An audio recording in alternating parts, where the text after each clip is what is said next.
بۆیە کاتێک کەسێک بێتەربێتێ دێت ئەوێ بێتەربێتی بڵاوکاتەوە کاکە بێ هەمووتان ستۆپی پێکەن ستۆپی پێ بکەن. کاکە ئێستا من دەستخۆشیم لەو پەیجانە هەیە، لەو براو خوشکانە هەیە کە ئەیانەوێت لە ئێستاە کۆمەڵێ ڤڵۆگەر و بلۆگەر هەیە بیان وەستێنن. من لێرەوە دەستخۆشییان لێکم. یعنی تۆ وەرە لەو پەڕی قەیران نابیت، لەو پەڕی بێپاری و بێموچەی یابیت، نان نەبێ بیخۆیت.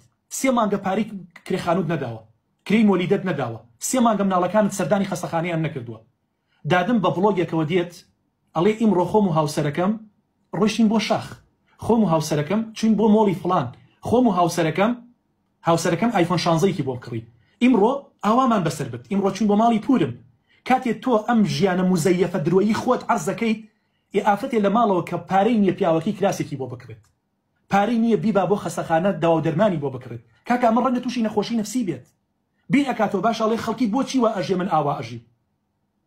وەڵڵا من دەستخۆشییان لێکم کە ستۆپ بەمانە ئەکەن، ڕایان نەگرن، چونکە ئەمانە بوونەتە سەرەتان. بابەت دەیەها عایلە و خێزانیان هەڵوەشانوتەوە، دەیەها خەڵکیان ڕسوا کردووە، وەڵڵا دەیەها ژنیان بە تەلاقدان داوە. ژن هەبووە بە بێعەقلی خۆی چاوی لەوانە کردووە، داوای لە پیاوەکەی کردوەتی سیارەم بۆ بکڕ، سیارەیەکی بە قوربان. من خۆم پارەم نییە سیارە بکڕم، سیارە بۆ تۆ بکڕم و تۆتی بۆم ئەکڕی یا تەلاق. کابرا مەجبور بووە چی بکە، یعنی ژنەکەی هەردەم درێژی کردووە، هەر کێشەی بۆ ناوەتەوە مەجبورە تەلاقی داوە. ئەمە ڤڵۆگەرێکی دوو لە ڕووی جەنابتان مزەیەف و درۆزن هاتووە ژیانی لەم ئافرەتە تێکدا و ژیانی لەم ماڵ و مناڵە تێکدا، ئەم پیاوەی قوڕ بەسەر کرد. وەڵڵا برا ئەمانە من بە مستەمسەکات لە بەردەسمایە. دەی کچە مۆدێلەکان چیان لە وڵاتە کرد؟ ها کە سەپۆرتەکرێن چیان لە وڵاتە کرد؟ وەڵڵا عایلەیان بێتەربیەت کرد، وەڵڵا کچیان لە ماڵەوە دەرکرد، وەڵڵا کچیان وا لێ کرد هەڵبێت لە دەست باوکو کە سوکارەکەی بڕوا لە شوقەیە لەگەڵ سەگێک هابژێت، بڕوا تیجارەت بە خۆیەوە بکات. ئەڵێ من بزنزم هەیە، تۆ چی هوەرێکت هەیە تا بزنزت هەبێت؟ تۆ لە ماڵی باوکت کە ڕات کرد بە مەکسیەکەوە ڕات کرد، ئێستا چ زوو بووی بە بزنزمان؟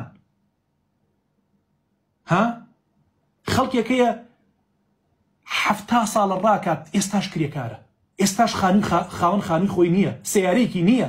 دادەگیان خۆ تۆ بۆ کەر قسە ناکەیت، تۆ بۆ بێعەقڵ قسە ناکەیت، خەڵکە زانێت تۆ ئەمەت بەچی پەیا کردووە. دەی بە ئەمە بێ هەمومان ئێمە ڕایان گرین، ئەمانە ڕاگرین، ئەم کۆمەڵگایە پێویستی بە هەمومانە چاکسازی تیا بکەین. بابە عایلە و خانەوادەی کوردەواری یعنی چی؟ یعنی شەرم و حەیا. شەرم و حەیا لە هەر وڵاتێکانەما، لە هەر گەڕەک و لە هەر شوێنەکانەما ئیتر تەواو دەست لەو شوێنە بشۆرێ، اقتصادی ئەو شوێنە سترە بێتەوە، سێکتەری پەروەردە و تەربیەی ئەو شوێنە سترە بێتەوە، یەقینتان هەبێت. بۆیە ئەمانە لە دڵمەوە ئیکەن. لا أريد منكم جزاء ولا شكورا. والله ندس خوشين لتانويت نبارك الله ونجزاك الله. تنهابو إيوه جينا من نفلو قرم ناكش موديل ماني سباز بوخوا. بلام بيويستك هر كسيك لشون خويا وأمانة راقريت ريبورتي كي ليدا بلوكي كي ليدا بأم هيچو بوشانا نكونا برشاودا. جناح أما جياني خزاني وتيقدات. والله برايك بقريانا وهات أمتان بو باسكم 2 سال بيش يستا. وتي ما مصا. يكلم كش موديلانا. خێزان و دووکچەکەمی لە ڕێگا دەرکردووە. ئێستا حالیان لەگەڵ غەزوورما قسەم کردووە ئەڵێ ئەتوانی تەلاقی بیت. ئەڵێ مامۆسا ڕیکلام بە هەرچێکیان نەکات. ئەیان با بۆ هەولێر لە هەفتەیەکا 3 ڕۆژ ئەم دووکچەم لەگەڵ دایکیانە ئەڕوە. باشە؟ مامۆسا گیان بۆ خاتر خوا هاتوومە بۆ لای جەنابەت بۆم حەلکەی. وەڵای ئەمی تۆ بە من حەل ناکرێت. ئەم ئیشی تۆ لە لای من نییە. وەڵڵا ئەو پیاوەکو مناڵ ئەگریا باشە. ئەو کچێکیانم 14 ساڵە کچێکیانم 16 ساڵە. باشە؟ والله مامۆستا سناپەکەیانم بینیوە گریاوم تفم لە خۆم کردووە کە کچەکانم لەسەر ستەیجن بەڕوت و قوتی ڕەخسەکەن بۆ خەڵک پاچەجلێکی چی کورتیان لەبەرایە. باشە دایکیان ئەڵێک تەواو ئەم دووکچە خۆم پەروەردەیانم کردو خۆم گەوریانم کردو تۆ بۆ قسەیان لەگەڵەکەی. دێمە کارەساتە ئەگەر ئێمە ڕێگە بەمانە دەین. بۆیە تۆ نابێ کەسی هیچ و پوش گەورە بکەیت. تۆ نابێت کەسکە هیچ هوەرێکی پێ نییە، هیچ خزمەتێکی بۆ وڵاتەن پێ نییە، تۆ ناتوانیت یعنی نابێت لە ڕێی خۆتەوە شاشەکانی گەورەکەیت. پەیجەکان کورەماڵێکت یاخوا هیوا هەیە دوو لە ڕووی جەنابتان وەڵڵاهی هیچ هوەرێکی نییە لە بێعەقلی زیاتر، لە قسەی قۆڕ زیاتر، لە درۆ زیاتر. 500,000 فۆلۆورسی هەیە.